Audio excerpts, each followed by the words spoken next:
Good evening.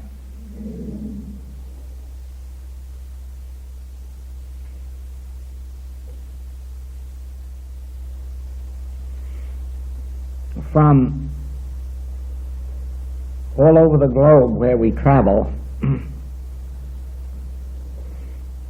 we are hearing students say now not that they want to come to Hawaii, but that they want to come to Maui. And they want to know why the Maui tapes are so different. And I explain as best I can that there is a spirit. There is a spirit on Maui. Different than other places. And of course, there is. To understand it, it would be necessary to understand more of the working of the spiritual kingdom, the spiritual universe. Very little, almost nothing, has been written on that subject, because the few who have discovered it realize how impossible it is to explain it to those who haven't experienced it. It must be clear, to you at least, that there are individuals who have gone beyond ordinary human living. That is, individuals who have become inspired from a higher source.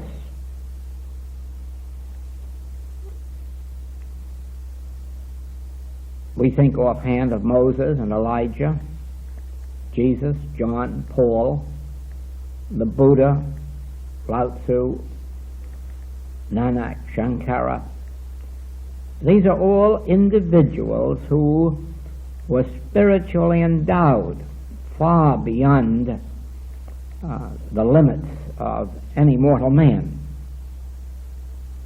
And there have been hundreds, there have been thousands of others who, in greater or lesser or equal degree, have received illumination from a higher source than the human race.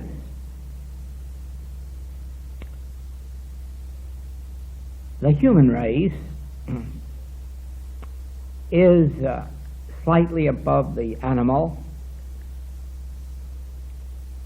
and is approaching a readiness for civilization.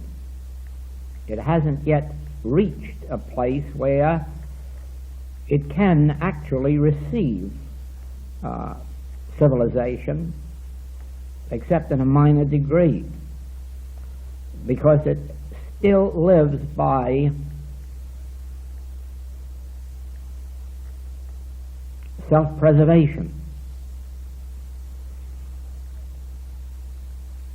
Strike the other man before he strikes you. Let the buyer beware. These are the outstanding traits of humanity, and it is only in a minor measure that you are finding the subject of brotherly love entering human consciousness.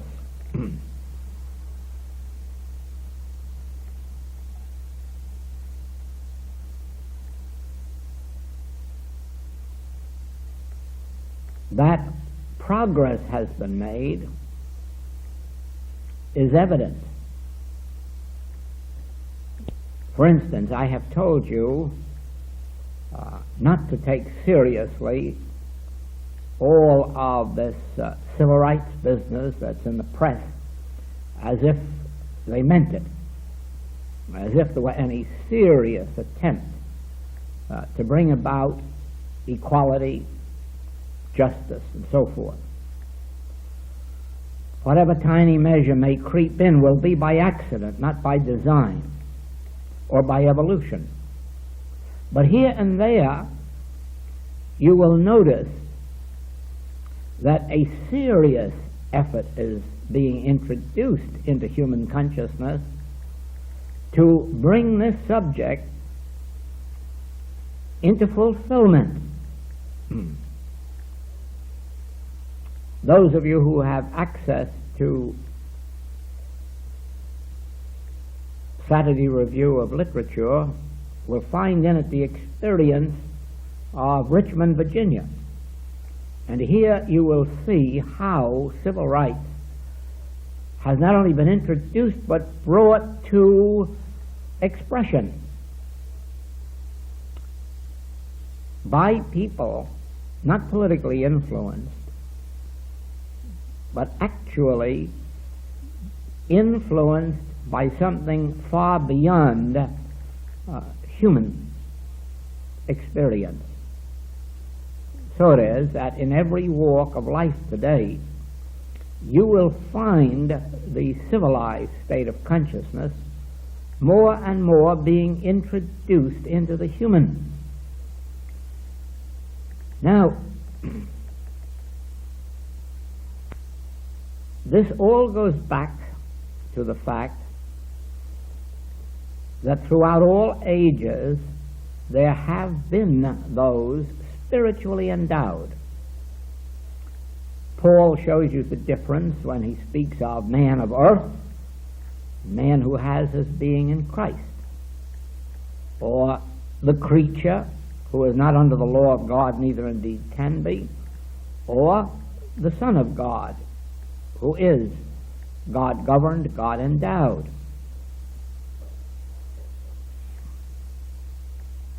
Now, when a spiritually endowed individual, no, let us go back first. When humans pass from this scene by what we call death or passing on, they enter an experience just as human as the one they left. And the proof of this is that from the very beginning of the discovery of spiritualism, that is, the ability to contact those who have passed, up to this very moment, all of the contacts that have been made with the same state of consciousness of those who left here. In other words, whatever their interests were on earth, their interests remain. This should not be difficult for you to understand because you have caught a glimpse of the word consciousness. Now you know what I mean when I speak of consciousness. You close your eyes for a moment and just say the word I. I, meaning whoever you are. I, Joel, I, Emma, I, Kit, I, Doc. Now this I that you have declared is you. You know that this is not your body. This is you. This is you yourself. In whatever state of consciousness you may be at this moment. But this is you, and this you is invisible. This you I cannot see out here. All I can see is your form, but I cannot see you. You are somewhere in the back looking out at me through your eyes, but you are invisible. No one can ever see your nature, your character.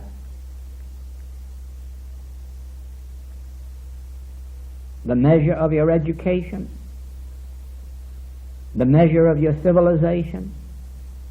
No one can see that, hear it, taste it, touch it, or smell it. That is you, invisible you. And it is this you which, when the body dies, goes right on living. This you, which is already invisible, it doesn't have to leave your body, it isn't in it. It doesn't have to become invisible, it is already invisible. It remains invisible, and it remains where it is now. You have all been through the exercise of mentally going from your toenails up to the topmost hair on your head, and you have already discovered that you are not there. You are not inside of your body. And enough surgeons have operated enough people to know that they have never discovered anybody inside the body. Therefore, you are not in the body now, and you will never leave the body. You will remain where you are now, regardless of what may happen to the body. Now, whether you are sitting there with or without the body, you are still what you are. And to have communion with you, to speak with you, or listen to you, would bring forth from you whatever your present state of consciousness is, whether in the body or out. That is, whether visible or not. So it is that by the act of dying, or by the act of passing on, you do not become any better than you are now, or any worse. You remain what you are now, the state of consciousness you are now, and therefore, if I were to contact you, if I were to have communion with you, you would respond the same as you would if you were visible as form.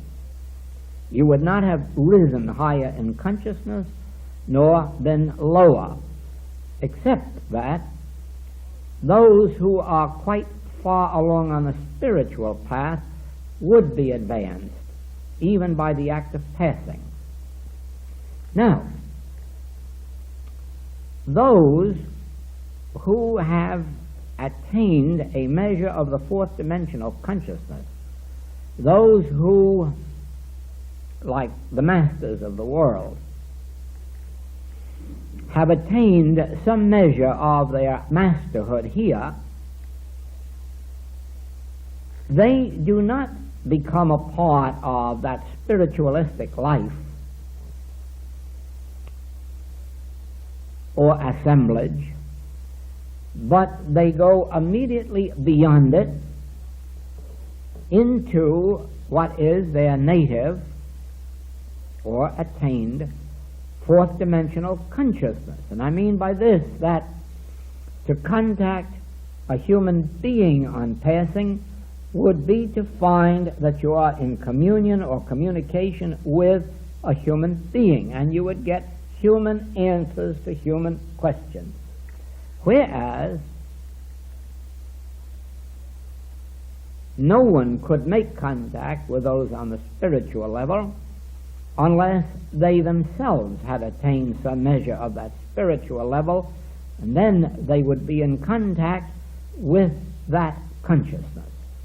Now,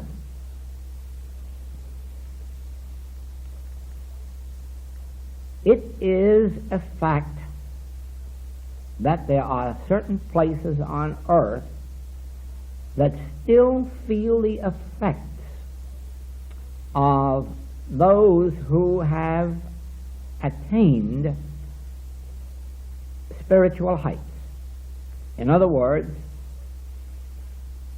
I have come in close contact with it, in Scotland, in Damascus,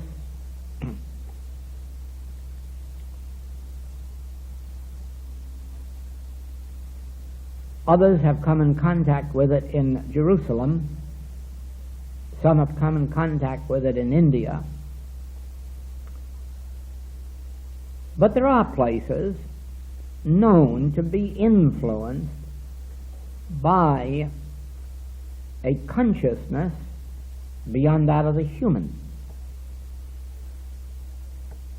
You will recall, of course, the term that is used here so much, the spirit of aloha. Now just think for a moment what is meant by the spirit of aloha. It is nothing human. It really means that there is some kind of a spirit, not merely among the Hawaiian people. They were just as much fighters before the white race came here as they were afterward. But everyone who comes here seems eventually to take on some measure of that spirit of aloha. And that spirit of aloha is a friendly spirit beyond the ordinary human, because it enables people to smile at each other on the street without being accused of flirting. It enables people to give gifts to each other without having the feeling that they're being bribed or bought. It enables people to give and receive gifts without the feeling that they're being embarrassed or imposed upon. There is something that is called, a very definite something real, that is called the spirit of aloha. So, there is something very real that is called the spirit, or divine consciousness. So that when this spirit or consciousness touches the master, he is enabled to say, I am ordained of God. The Spirit of the Lord God is upon me, and I am ordained to heal the sick. Something specific has happened in a specific moment. Look at him outwardly, he still looks like a Hebrew rabbi, clothes like a Hebrew rabbi, probably talks like a Hebrew rabbi, but there is something different about him. The Spirit of the Lord God is upon me. Take Saul of Tarsus, a well-read Hebrew, a learned Hebrew in the letter of truth, but harsh, critical, biased, bigoted, in spite of learning. And then all of a sudden, he is touched.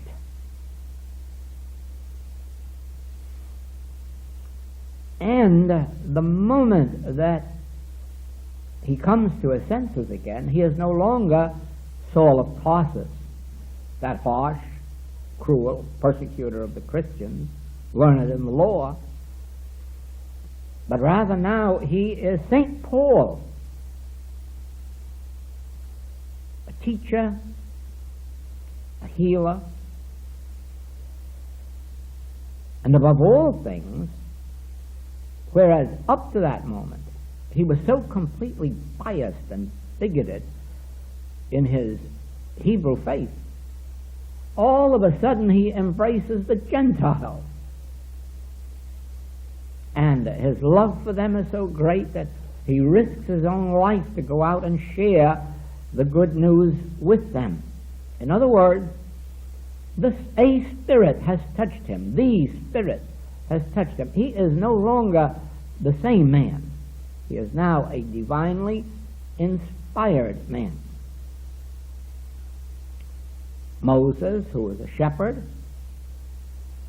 all of a sudden gives up his safety, security, risks his personal sense of life to go into Egypt and rescue the Hebrews.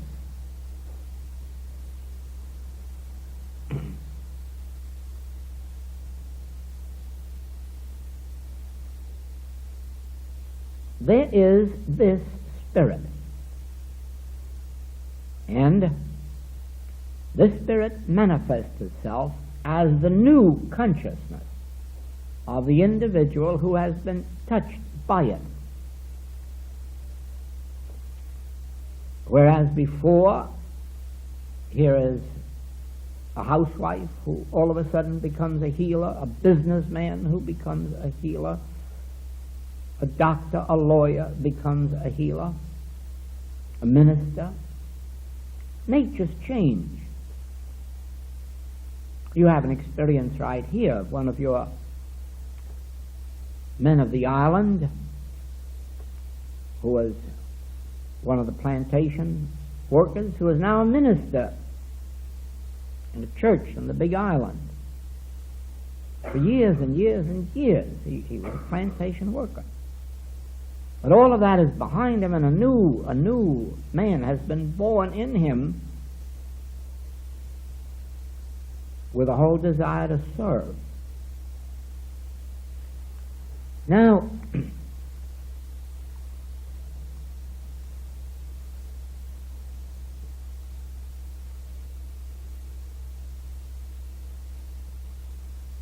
the reason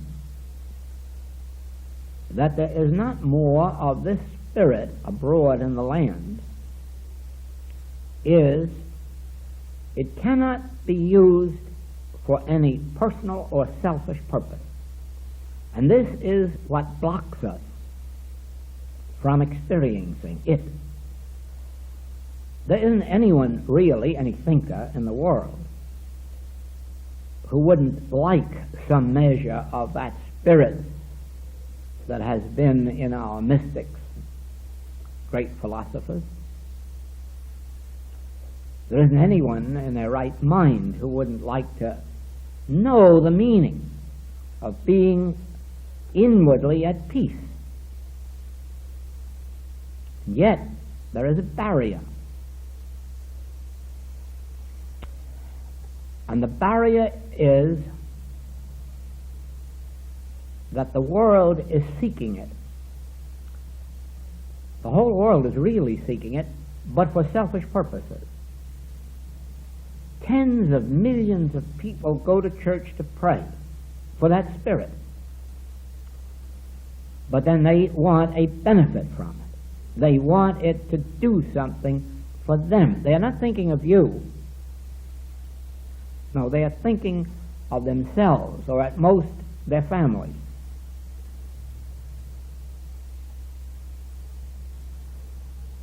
And of course, this is the complete barrier to it. The spirit cannot be channeled. It cannot be used. It cannot be made to serve the purpose of anyone, even a noble purpose. It just will not serve a purpose. The fruitage of it, when it is attained, is that it establishes peace. Peace within ourselves first, peace then with each other, ultimately peace on as wide a scale as we wish to enlarge our consciousness.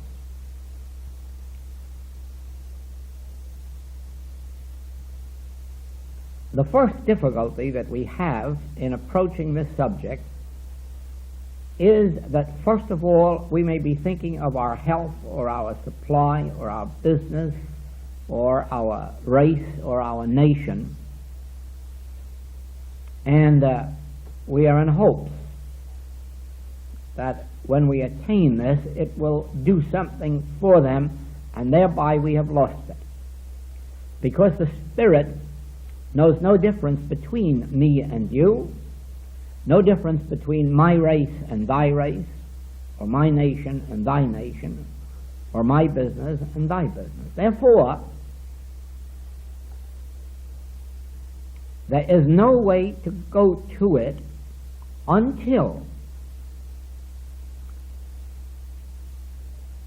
within us we have come to a place of conviction that there is a spirit. This must come as a conviction individually. There is a spirit. I don't know its name or nature,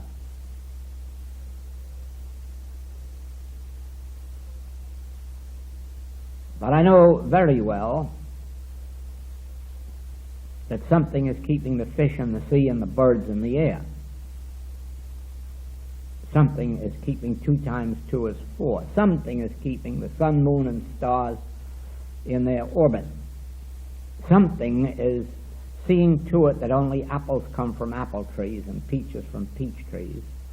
There is a something. This must be the first conviction. There is a something. And this differs widely from believing that there is a God or having faith in a God, because the world has been in trouble for 6,000 years of recorded history in spite of all the belief in God and faith in God. Belief in God and faith in God are 2 good ways to fool the human race. There must come something far beyond a belief or a faith. There must come a conviction, and that conviction must be based on something other than reason.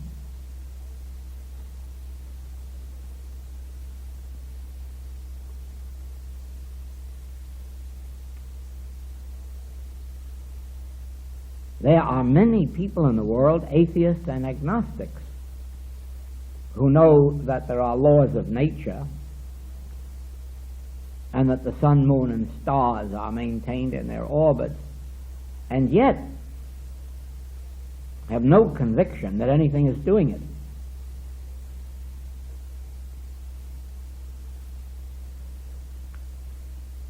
The conviction that comes must be beyond reason. It must be something that touches us intuitively. And it is for this reason, undoubtedly, that we never make contact with it until that conviction has arisen in us, even when we have no reason for the conviction. No sensible reason, no reasoned reason. Now, once the conviction has been attained, there is a something. I don't care whether you call it God or Christ or Jehovah. At the very beginning of my work, it was revealed to me that the word Christ and the Christian word Christ and the Hebrew word Messiah were identical words. So it didn't make any difference what language you used. Now it has been discovered in the Dead Sea Scrolls that this is absolutely true. The words used in the ancient Hebrew are the identical words that are used for Christ. Now, so you could call it Buddha if you like, Christ, Messiah, God. The name is meaningless because actually it has no name. Each one of us is entitled to give it any name that suits our particular fancy. A rose by any other name would smell just as sweetly, and God, Spirit, life would be the same regardless of by what name we identify it. Having this conviction, a question comes to my mind. Is it available to me? Is it available to man? Is it something of a practical nature?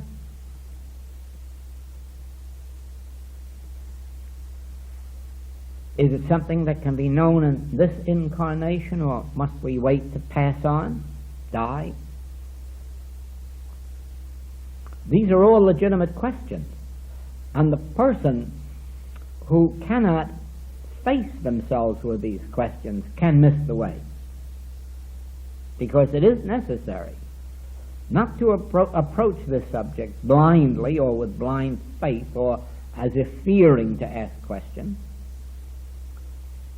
but rather it is sensible to get the questions out of the way until we can arrive at the next question, and that would be, if this spirit is attainable, how is it attainable? Well, the moment we say if, of course, our mind goes to whichever of the masters we know did attain it, and probably we have been led by then to some of the great literature that is available in the world, mystical literature, showing how many hundreds have attained it. And then we have the answer, yes, it is attainable, and it is attainable on earth. It is attainable here and now.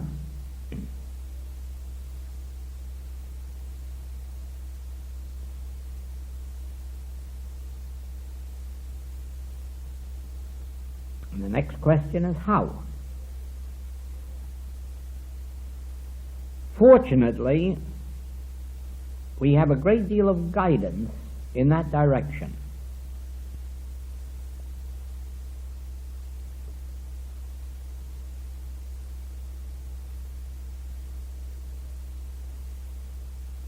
We are told that Moses attained it in prayer on a mountaintop.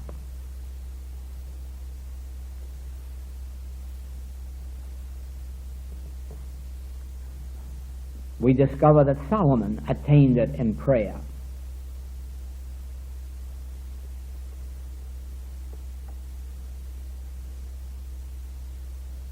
We read that Jesus had a natural gift of it even as a boy, but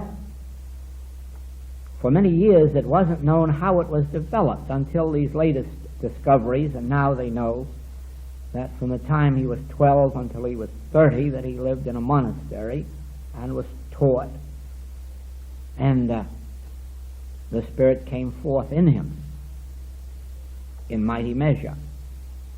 We know that Saul of Tarsus spent years and years and years and years in spiritual study and religious study, and then finally received it in a very exciting moment. And so, following many of the mystics, we discover always that there was a certain time and a certain place in their experience when it happened, but we notice also that even before that, their interest was in that direction. Their thought was leading them in that direction. In other words, they must have had the same speculation going on in their mind as we have all had in ours. And then eventually it came. But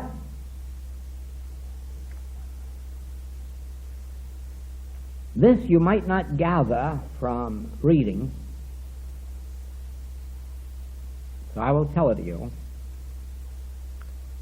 that in each case when it came when the individual was not seeking it for a specific reason beyond the reason of desiring it. In other words, all I want to know, since God is, may I know God aright, and with no other motive, there is no barrier. The moment I think I must set my people free, that barrier prevents it, because in God there is no my people or thy people, nor are there any right people or wrong people. The moment I think of my health or my wealth, my business, my profession, I have set up the barrier, because the Spirit does not exist for the purpose of my business.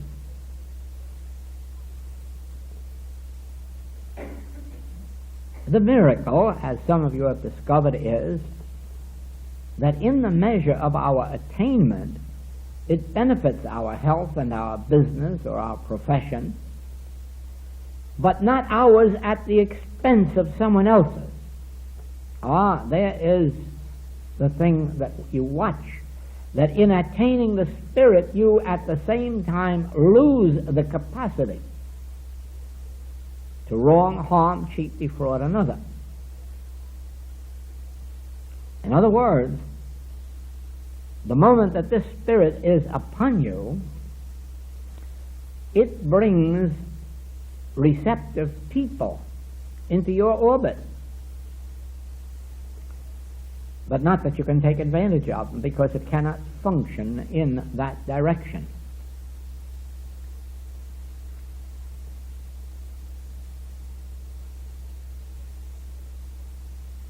To witness this at work,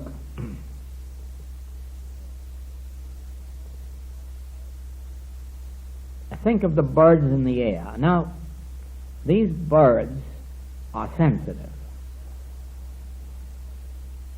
and under ordinary circumstances, they do not permit themselves to be too close to the human race. They must have invisible antennas. But watch the difference when, without motive, you meditate in order to realize your oneness with the Spirit. Once you perceive the Spirit as the life of all being, human, animal, vegetable, mineral,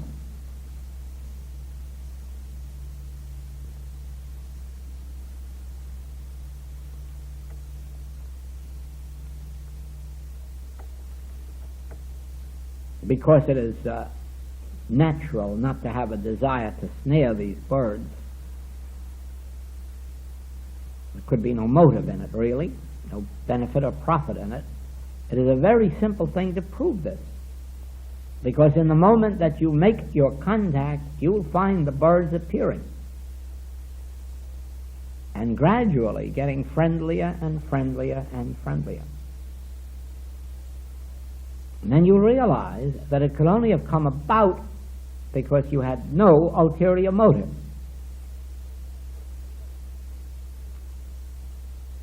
Once you have perceived this, you can perceive why the man who trained the dog Strongheart had such great success in drawing to himself even the most ferocious of animals without danger. And always it was the same. Never did he have an ulterior motive or a design upon them. And eventually they, through their silent antennas, perceived it.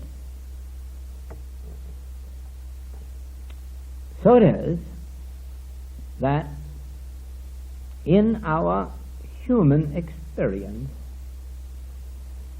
you will discover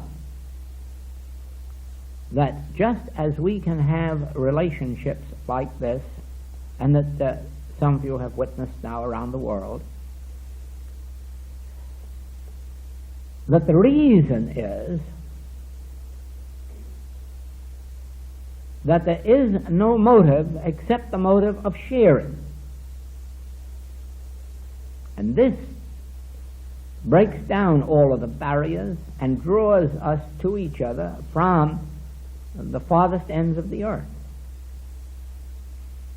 So it is that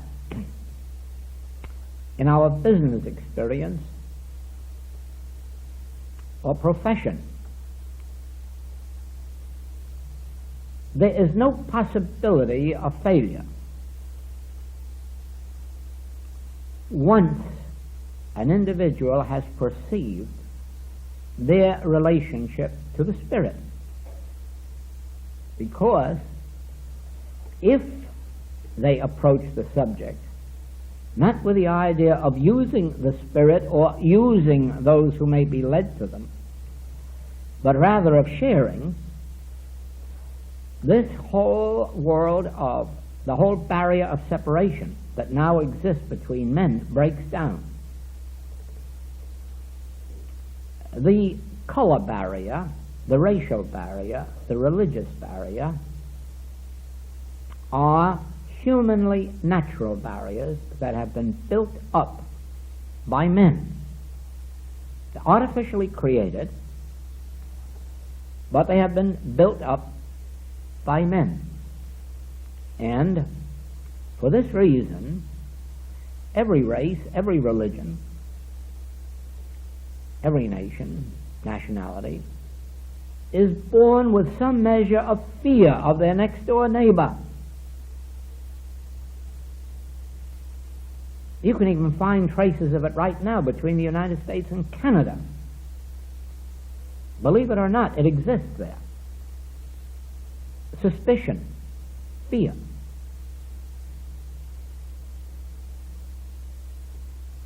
And certainly you know that it exists with foreign nations, and more especially those whose language we do not speak and therefore whom we do not thoroughly understand. Now, these are not spiritually natural barriers. There is no such thing as a barrier in spirit. But these are natural human barriers, because ever since the beginning of recorded history, nations have preyed one upon another. Races have preyed one upon another. Religions have fought one another. Until the most natural thing in the world is to bring children up with suspicion. And it's a suspicion that does not leave their mind unless individually they have a personal experience that wipes it out. Now, we deal first of all with individual you and me. We are in no position to save the world. We first have to save ourselves. And therefore, I have to take the stand as an individual, regardless of you or anyone else in this world. I have to take the stand as an individual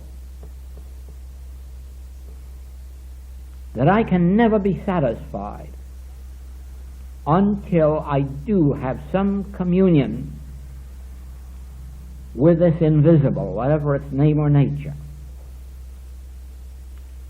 I can never be satisfied with just human relationships. I never can be satisfied until I know what lies beyond seeing, hearing, tasting, touching, and smelling. There is a world beyond, and I definitely am not going to die until I know something about it.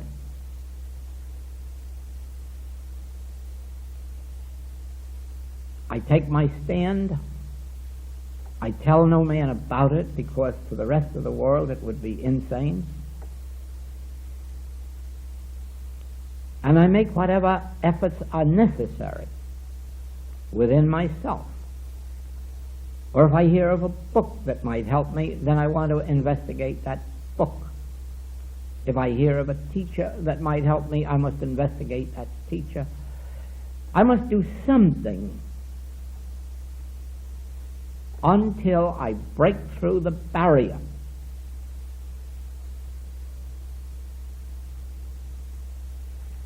Looking back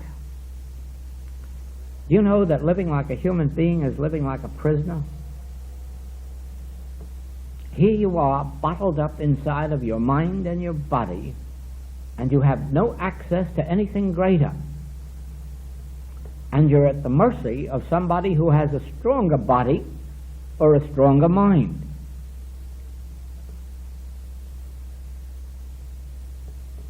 You're at the mercy of society. You're at the mercy of all of the influences of human experience. And here you are, bottled up in your mind and body, and no access to anything beyond that. And how do you get out of that prison? How do you get out of this limited sense of life? But you learn to tell no man, and from the first time that you discover an honest book or an honest mystic, you learn that what you're seeking is to be found within you, and that all that anyone else can be is a help, but that no one can take the place of you yourself. And therefore, regardless of how much help you get, there still remains the full responsibility upon you to go within, because it isn't the holy mountain that gives it to you, it isn't the holy temple that gives it to you, it isn't the holy book that gives it to you.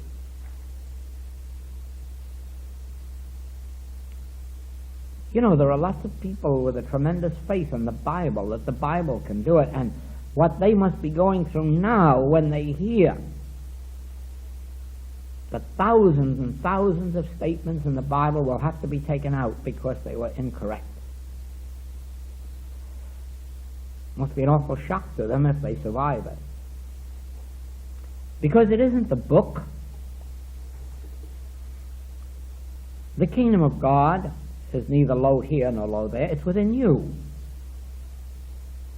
And sooner or later, you must come face to face with it in your own inner meditation. And be sure of this, that it will not take too long if you can go in there wholly pure, no ulterior motives, no outside desires, just to know Him aright, to commune with that inner spirit.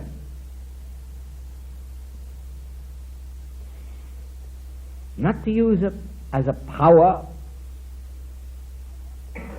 for someone or over someone, not to gain an advantage through it, to know it aright. And then when you discover it, when you have the experience, you discover that it really takes in the universe of men and women. There's no longer a barrier, and there's no longer a capacity to be other than brother and sister, mother and father, son and daughter, to each other.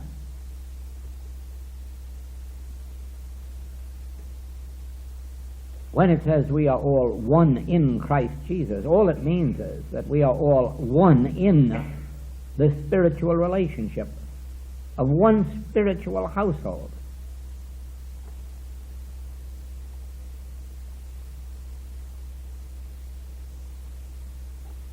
The Spirit exists as a transcendental presence and power, and it exists within the consciousness of individual man.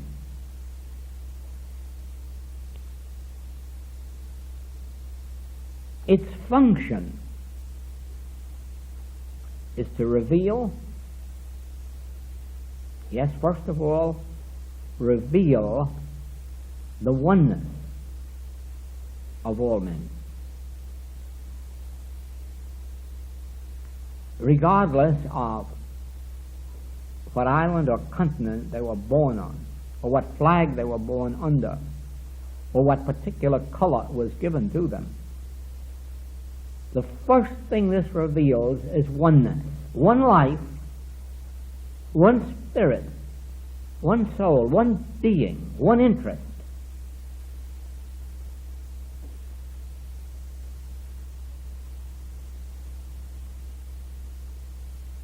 Another function, it establishes.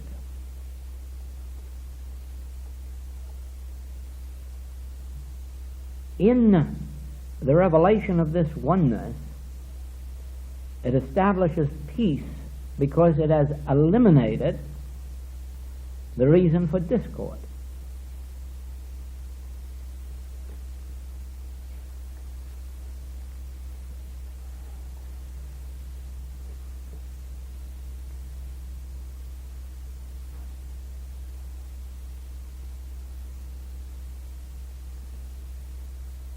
Now here's the mystery. Our five physical senses, without this spiritual endowment,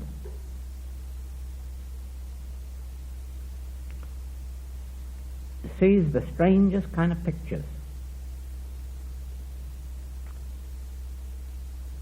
It sees materialistically.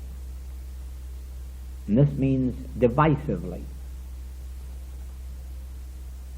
It sees more and less. It sees mine and thine. It sees good and evil. And yet, the same physical senses, once consciousness has been touched by that spiritual communion, those same eyes see only, and hear only, and taste, touch, and smell only lovingly. In other words, in oneness, in union and being. The touch of the Spirit takes from us the materialistic view. Well, now, let us see what that materialistic view does to us. You have been reading lately about the 20% of the population in the United States that is poverty-stricken. Probably there's no way for you to conceive in your mind how that can be, because you know that every warehouse from Maine to California is so filled and laden with food and cotton and all of the rest of things needful for society, that it could supply not only that 1/5, but it could supply 5/5. And that it has been paid for mostly by the government, so that it would take nothing from anyone's pocket to share it with that 20% of the people. But material sense says, oh no, we can't do that, because, you see, that would compete with the man on the corner who has it for sale, and we can't interfere with his business. So we must let this 20% starve and freeze, because that would take from the profits of our neighbor if we were to give that away. But in this materialistic view, do you think that it enters anyone's thought that this 20% are poverty-stricken because they haven't any incentive to live or to work? They are experiencing man's inhumanity to man. They know what is in the warehouse. They know what's in storage, and they know why they are not getting it. Therefore, their reaction must naturally be, why? With 4/5 of a nation as cruel as this, why should I even make the effort to survive or to benefit anyone else? Whereas, giving them their needs from this surplus would at the same time give them an incentive to live, an incentive to love their neighbor, instead of hating their fellow citizens.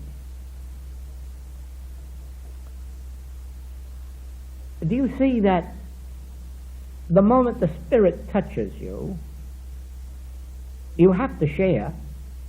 You couldn't possibly pass a poverty-stricken family, regardless of what it was going to cost you, nor would you stop to say, oh, but that'll take business from the corner grocer. He isn't going to get that business anyhow. It changes the nature. So the function of the Spirit is to change the nature of the individual so that he thinks, sees, hears, tastes, touches, and smells spiritually. The Spirit doesn't destroy a human being.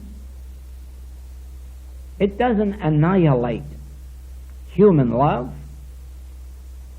It endows it with spiritual capacity, so that we soon discover what it means that to lay down one's life for a friend is something noble, not taking the life of another to save our own. Thank you